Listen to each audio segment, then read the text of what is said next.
Fala, meus queridos amigos aqui do nosso canal Teologia para Doido, tudo bem com vocês? Estamos mais uma vez com você aqui, trazendo mais um assunto, e o assunto dessa semana, um assunto polêmico, que está aí na mídia, né? Muitos estão discutindo, está sendo bastante discutido aí, é o assunto que não se quer chegar a uma conclusão, mas eu acredito que vai chegar a uma conclusão e nós vamos ver o desfecho de tudo isso aí.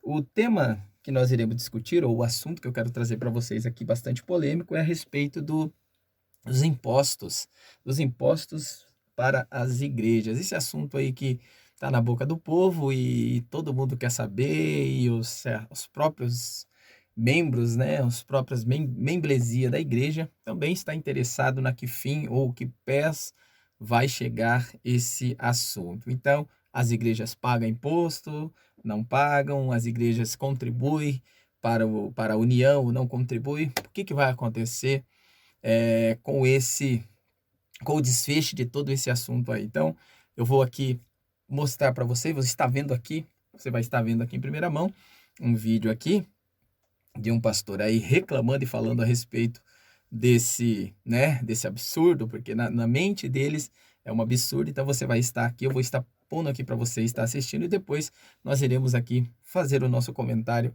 com base nesse assunto, beleza? Então solta a vinheta aí para vocês. Então, a campanha contra a gente aí, porque sem direito, a Receita Federal andou cobrando da igreja imposto que a Constituição diz que somos imunes e outras coisas mais, e a lei é clara. Espalharam que nós pedimos o anistia. Ninguém pediu anistia, nós pedimos justiça e o Congresso fez, tanto na Câmara como no Senado. Os que são contra a obra de Deus estão espalhando. Se você não acredita, não. E se você pode, manda um recado lá para o Planalto, telegrama, manda e-mail para lá, ver como é que é o gabinete do presidente. Presidente, sanciona, nós precisamos da Igreja Liberta. Eu parei a Constituição 3 anos porque inventaram essa mentira. Não, missionário, mas quando tem uma receita, tem a televisão que levou um tal de tributarista, que eu acho que ele é mais açougueiro que tributarista. Eu acho que ele é triturarista, que ele tritura osso lá na açougue dele lá. Ele disse assim que para tirar uma receita tem que ter outra. Ô doutor, se é que o senhor é doutor, e eu acho que o senhor é doutor mesmo, não tem receita que não tem amparo legal para criar receita. Foi ao arrepio da lei que eles fizeram isso. Eu também sou advogado, eu falo para o senhor isso aqui. Veja o que aconteceu em 2015, o Congresso fez uma lei clareando isso, que não tinha que cobrar. E eles, então, de lá para cá, disseram, não podemos cobrar. Mas o passado não cobrar também não pode, por causa do artigo 106, inciso 1º do Código Tributário Nacional. É só ler, doutor. Se você é tributarista, como é que você vai para a televisão falar um negócio desse? Ninguém está pedindo anistia, não. Nós estamos pedindo justiça. Então, se você ama a Jesus, manda lá para o Planalto agora, por favor, faça justiça em nome de Cristo. Nós precisamos de justiça. E o presidente Bolsonaro é um homem sensível, ele vai sancionar, e tudo isso é coisa da oposição.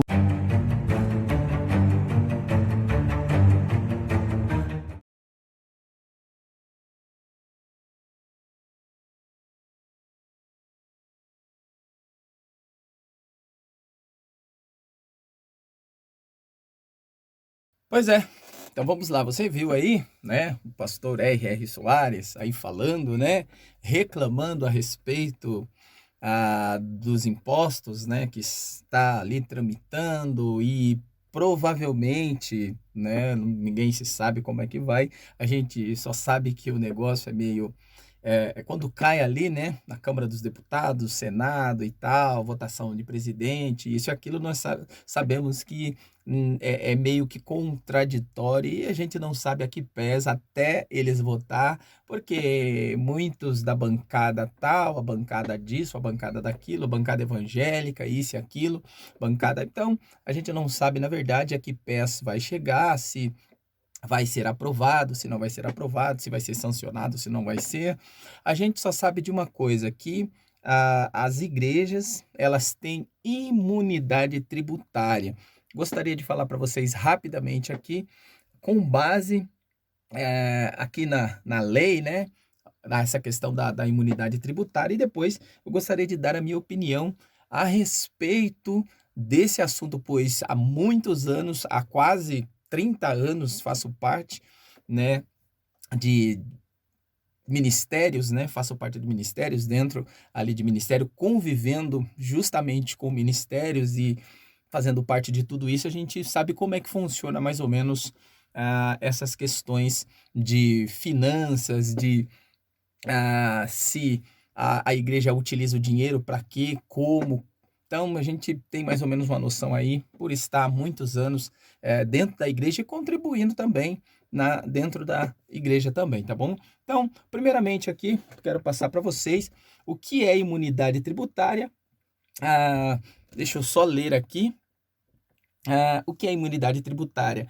É atribuído aos políticos, municípios, estados, distritos federal e União, Distrito Federal e União, o poder de tributação, artigo 145 da Constituição de 1988. Tal poder envolve também conceder imunidade tributária, ou seja, eximir determinados grupos de pagar ou de pagar impostos. É o que ocorre, por exemplo, com organizações, no caso religiosa, não somente as igrejas evangélicas, tá? Nós não estamos aqui falando apenas das igrejas evangélicas, mas também quando se trata de imunidade tributária, ele cai aqui nas instituições, tá? Então, tanto as igrejas evangélicas, centros espíritas, igrejas católicas, tem várias instituições filantrópicas que elas têm imunidade aqui tributária. A imunidade tributária aos templos de qualquer culto, disposto pelo artigo 150 e inciso 6 da Constituição Federal, garante que qualquer entidade de cunho religioso seja imune a todo tipo de imposto governamentais no Brasil. Essa imunidade se aplica não somente aos impostos do templo, onde ocorrem cerimônias religiosas, mas também, e abrange também, rendas e serviços relacionados às suas entidades mantenedoras, que administram funcionalmente e garantem recursos para outras entidades. Então, essa imunidade, ela não abrange somente aos templos, ela abrange também a outros recursos e outras entidades que são mantenedoras dessas instituições, tá bom? Então, olha só aí para você entender mais ou menos aí. Agora, vamos ver aqui quais são os impostos, ou quais são, né, os impostos que as instituições, principalmente as instituições religiosas, elas estão isentas, ela tem essa imunidade aqui. Eu acredito piamente que muitos cristãos, a membresia, os membros da igreja e os frequentantes, aqueles que frequentam as igrejas, eles não têm noção, eles não sabem, eles não têm a noção de que isso acontece, que a igreja ela tem essas isenções e por isso muitas igrejas, muitas instituições, não estou aqui abrangendo, né? Claro, eu estou falando de muitas igrejas que infelizmente estão mais preocupadas hoje com os seus patrimônios do que até mesmo com as pessoas, pois igreja, no ponto de vista bíblico, se trata de pessoas, não de instituições religiosas. Então, quando a Bíblia fala a respeito de igreja, ela está tratando de um aglomerado de pessoas. A questão é se mudou o princípio de igreja para instituição. Então, hoje não se caracteriza mais uma igreja como um lugar de pessoas ou as próprias pessoas, né, ali naquele lugar. A igreja é as pessoas se reunindo naquele lugar, mas o pensamento hoje é a instituição recebendo essas pessoas. Mudou-se o conceito. Antigamente, no Evangelho verdadeiro de Cristo, igrejas são pessoas. Igreja são as pessoas se reunindo, não as pessoas indo para uma instituição.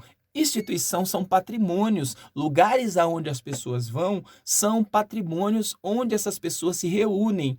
Então, esse conceito de igreja como instituição filantrópica, isso já caiu em descrédito, já se modificou nos dias de hoje. Por quê? Porque hoje não se trata mais de uma igreja como um lugar, né, aonde vai pessoas sem fins de lucratividade. Mas hoje nós sabemos que muitas igrejas, os seus pensamentos são os fins lucrativos, estão mais preocupados com o ter do que o próprio ser. Então, cuidado com esses pensamentos de hoje, esses pensamentos do século pós-moderno, do século XXI aí, dessas pessoas que estão mais interessadas em lucrar com as pessoas do que até mesmo ajudar as pessoas. Gente, a igreja ela é um hospital onde recebe pessoas doentes. Esse é o conceito bíblico. É um lugar onde as pessoas vão ali com os seus problemas, com as suas dificuldades. Não é um lugar onde as pessoas vão para depositar os seus dinheiros, depositar os seus valores ali e, enfim, não ter retorno nenhum. Então, as pessoas que vão para as igrejas e deixa os seus valores, seus dinheiros, seus bens ali, as pessoas não estão buscando a Deus, as pessoas estão buscando financiamento para os seus valores. Então, cuidado com isso, tá? Não confunda a instituição financeira com instituição religiosa ou com Igreja de Cristo, tá? Então, não confunda instituição financeira com Igreja de Cristo. Então, isso nós temos que ter cuidado. Então, olha só, as pessoas que fazem parte dessas instituições, muitas das vezes não sabem qual é o tipo de imposto, o que essas igrejas elas podem ou não podem, do que essas igrejas elas são isentas. Então, muitas pessoas contribuem inocentemente sem saber para onde vai até mesmo as suas contribuições. Mas olha só, quantos impostos são isentos?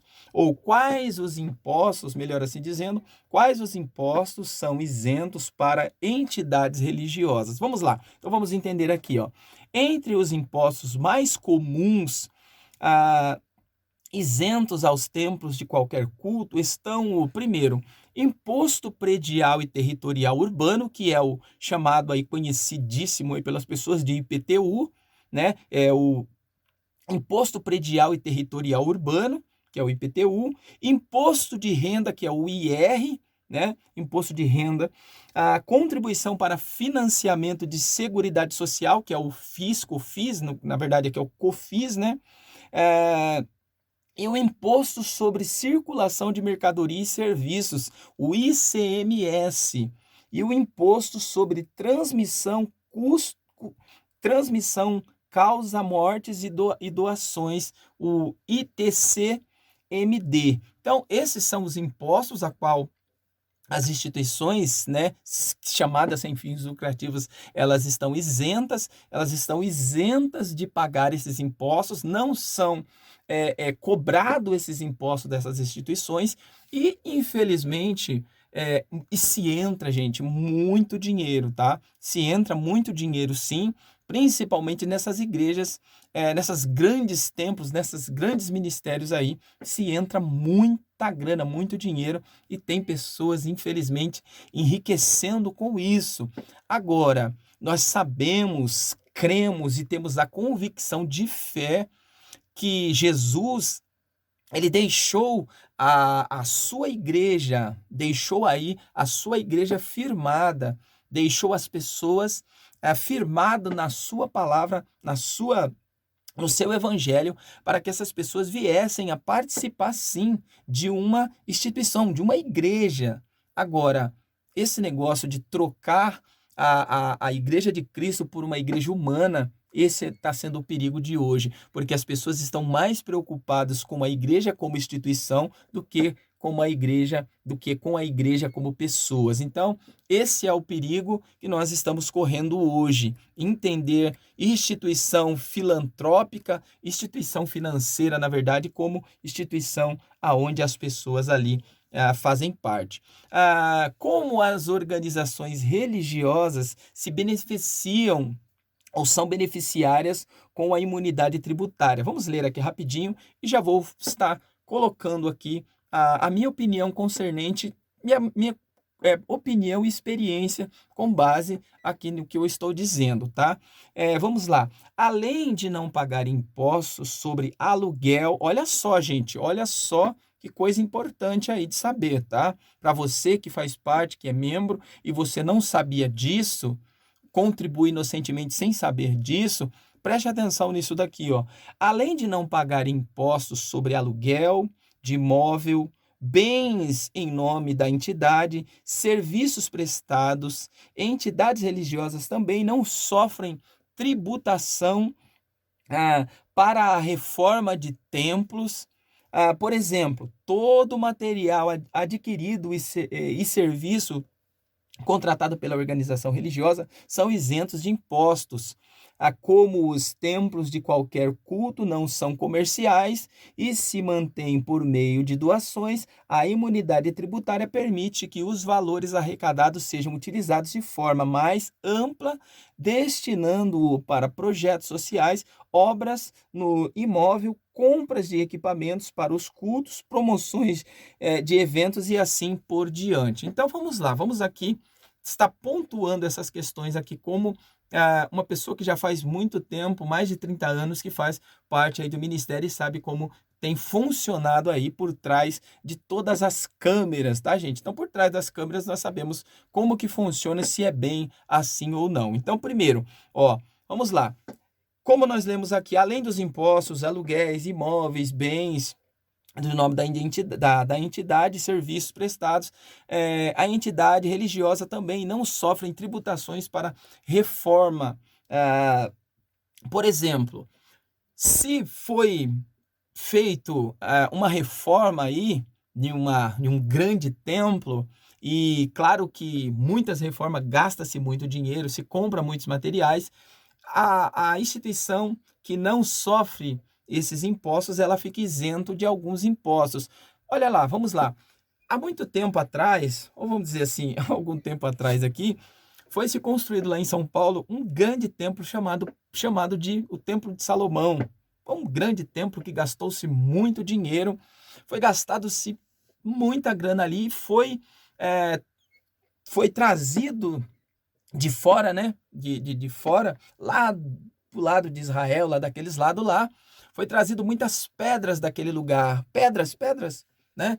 Muitas pedras daquele lugar para trazer para ser feito aqui o Templo de Salomão. E dentro dessas importação e exportações, existem tributações. E com certeza, para quem, né, entende um pouquinho de logística, tem formação na área administrativa, sabe que essa questão de importação e importação, ela sai caro. Os valores de importação, ele tem as suas tarifações, dependendo do lugar, dependendo do país, sofre algumas alterações, e o Brasil, ele tem aí os impostos maiores aí na questão de importação e exportação. Mas só que essas instituições, elas não pagam, elas não sofrem nenhum tipo de tributação na questão de importação. Então, se gastou muito dinheiro, mas cadê os impostos? Cadê os impostos que deveriam ter sido pagos? Se esses dinheiros foram entrando, saindo, cadê os impostos? Como que isso foi como que isso foi visto? De que forma que foi fiscalizado tudo isso? Então, gente, olha só a importância de nós entendermos, de nós compreendermos essas questões de impostos para os templos, para as igrejas. Muitas igrejas mesmo, pequenos templos, pequenas obras aí, têm sofrido com essas questões. Por quê? Porque hoje as maiores igrejas, os maiores templos, eles têm aí a sua maior forma de estar de investimento, né? De pessoas ali investindo e tal, e empresas e isso e aquilo. Agora, os pequenos templos não. Os pequenos templos, eles sofrem por quê? Porque eles sempre estão refém da contribuição dos seus membros ali, dos poucos membros que tem. Acabam-se muitas igrejas pequenas se fechando, porque as igrejas grandes acabam prejudicando essas igrejas pequenas. Agora, gente, por que essas igrejas se tornaram hoje enormes, grandes patrimônios, ajuntando tantos bens, sendo que o intuito do evangelho não é isso.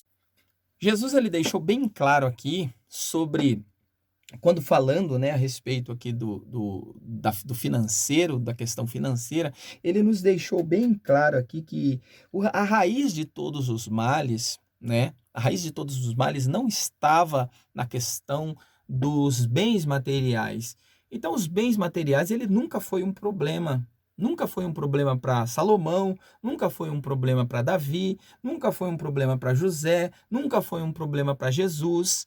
O dinheiro, o ouro, as pedras preciosas, os bens materiais, eles nunca foram problema para as pessoas. Jesus ele não disse que o demônio estava nos bens materiais. Jesus não disse que não demonizou os bens materiais. O que Jesus quis dizer a respeito da raiz de todos os males, lá do mal, não está nos bens materiais. Não está em você conquistar, em você ter bens. O mal está no sentimento que o ser humano coloca.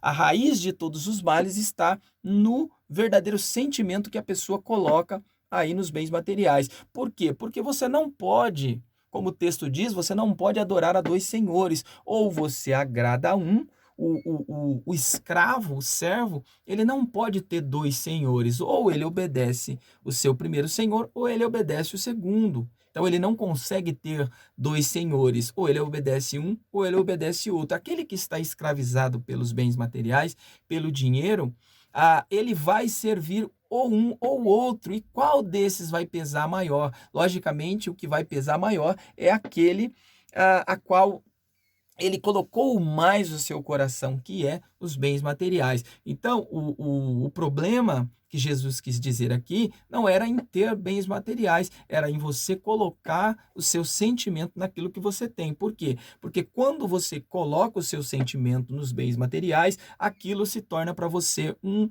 objeto de adoração. Se você perde um centavo, você esquece de tudo aquilo que você tem e você só lembra do que você perdeu. Então, o que está acontecendo hoje é que as pessoas que eram para administrar, para estar administrando tudo isso, elas esqueceram que isso não pertence a elas. Os bens materiais que é arrecadado numa instituição não pertence à liderança, não pertence àquele pastor ou aquele líder daquele, ou aquele padre, ou aquele bispo, ou aquele pai de santo, ou que seja aquele maçom, ou que seja. Os bens que entram naquela instituição não pertencem àquela liderança, ele pertence à comunidade, às pessoas que fazem parte daquela instituição. Então, os bens materiais que entram ali, ou vamos dizer assim, os recursos financeiros que entram ali, são exatamente para financiar tudo aquilo que se faz ali dentro. Mas hoje nós observamos, infelizmente, as lideranças, todas elas, né?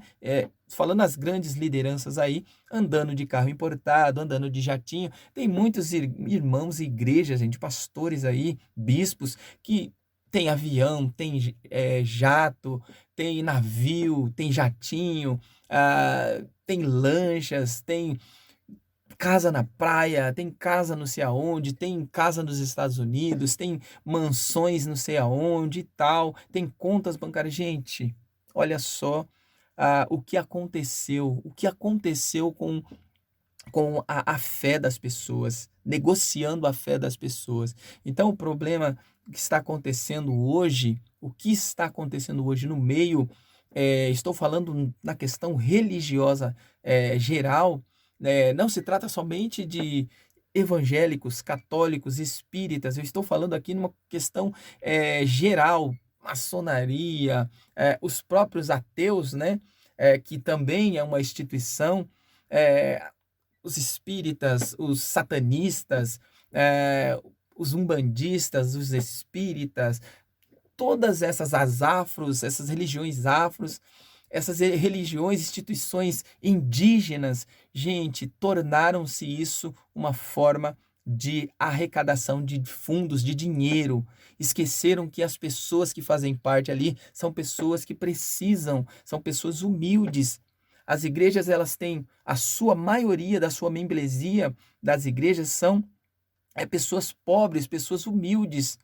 Mas aí são essas pessoas mais pobres, mais humildes que sustentam esses ministérios, enquanto os maiores, os mais ricos e os mais abastados, eles só retiram, eles só financiam, mas sabendo que financiando aquilo, eles vão ter aí os seus patrimônios aí cada vez maiores, aumentados, porque se tornam até mesmo aquela, vamos dizer assim, né? Você faz para mim que eu faço para você. Então, gente, vamos ter cuidado com isso, vamos ter cuidado com essas questões. E quando nós estamos falando aqui da questão de defender essa tributação às igrejas, eu não estou querendo dizer que todas as igrejas elas têm que passar por tributações, todas as igrejas têm que sofrer tributações. O meu pensamento aqui, como um ser humano, como um líder religioso também que somos, o meu pensamento aqui é a questão de pequenas igrejas que estão sofrendo porque as grandes estão lucrando, é o que está sendo o que está acontecendo aqui, o que está piorando para a fé ser mais abrangente é isso. O que acontece? Uma instituição grande, uma instituição aí com mais de 1.000 membros, 2.000, 3.000, 5.000, 10.000 membros, é uma instituição rica, é uma instituição que ela tem patrimônios, passou-se o seu patrimônio de 500 mil reais, 1 milhão. Essas instituições, elas têm que sim, elas devem sim contribuir, elas devem ser tributadas sim. Por quê? Porque aí já não passou mais de uma instituição sem fins lucrativos. Essas instituições com esses patrimônios acima de 500 mil reais e 1 milhão já não são mais instituições sem fins lucrativos. Elas passam agora a ser verdadeiras empresas com fins lucrativos sim, que têm fins lucrativos, que é cada vez mais adquirir patrimônios. E olha só, gente, o ministério daqui de Sorocaba, o ministério Assembleia de Deus aqui de Sorocaba, Ministério do Belém, ela está mais ou menos com uma quantidade de igrejas já chegando mais ou menos quase 700 igrejas. Então pense bem, uma instituição com quase 700 igrejas, fora as que são ligadas a esse ministério, que estão em outros lugares, como fora aqui do Brasil, né? Aqui do lado, Uruguai, Paraguai, Bolívia, Argentina. Então, até ou em outros lugares, até mesmo na Europa, tem igrejas ligadas aqui a esse ministério daqui de Sorocaba. Então, gente, é muito lucrativo, tem dado lucro e tem enriquecido pessoas, tem muitas pessoas enriquecidas com essas questões aí. Então, a questão de você tributar, dessas igrejas pagarem impostos, eu tô falando essas grandes igrejas, grandes templos, de pagar impostos é algo que tem que ser cobrado sim, porque assim evita-se toda essa lavagem de dinheiro, evita-se toda essa exploração e evita-se tudo isso que está acontecendo, essa vergonha que está sendo feito com o nome de Deus aí. Como disse Jesus, alguém foi falar para Jesus a respeito dos impostos. Olha, Senhor, nós devemos pagar impostos. Aí Jesus foi lá, pescou um peixe e daquele peixe ele tirou uma moeda dali, uma moeda, né? Que ali, segundo eles falam, uma moeda de ouro, que daria para pagar o imposto de Jesus e o imposto dos seus discípulos. Jesus tirou aquela moeda e entregou para um dos seus discípulos e disse assim: olha, vai lá, dá a César o que é de César, paga o imposto para o governo e paga também aquilo que você tem que dar para Deus. Então, gente, não estou tratando aqui, não estou falando que você não deve ser dizimista e ofertante, pelo contrário, é bíblico você contribuir com a obra de Deus aqui na terra, porque qualquer instituição que você conhece, elas precisam de recursos financeiros, mas o que não podemos aceitar é o que tem acontecido aí, esses grandes ministérios enriquecendo líderes, pessoas ficando cada vez mais ricos e os próprios membros do ministério ficando cada vez mais pobres e ficando por isso mesmo. Então, o que é de César tem que entregar a César, que é os impostos ao governo, e o que é de Deus tem que entregar para Deus, que é os seus dízimos e as ofertas. Então, a igreja que vive de dízimos e ofertas e não tem patrimônio acima, no meu ponto de vista, de 500 a 1 milhão, essas igrejas, elas não deveriam pagar impostos, mas para essas igrejas que têm patrimônios acima desses valores, deve sim contribuir com os impostos, beleza?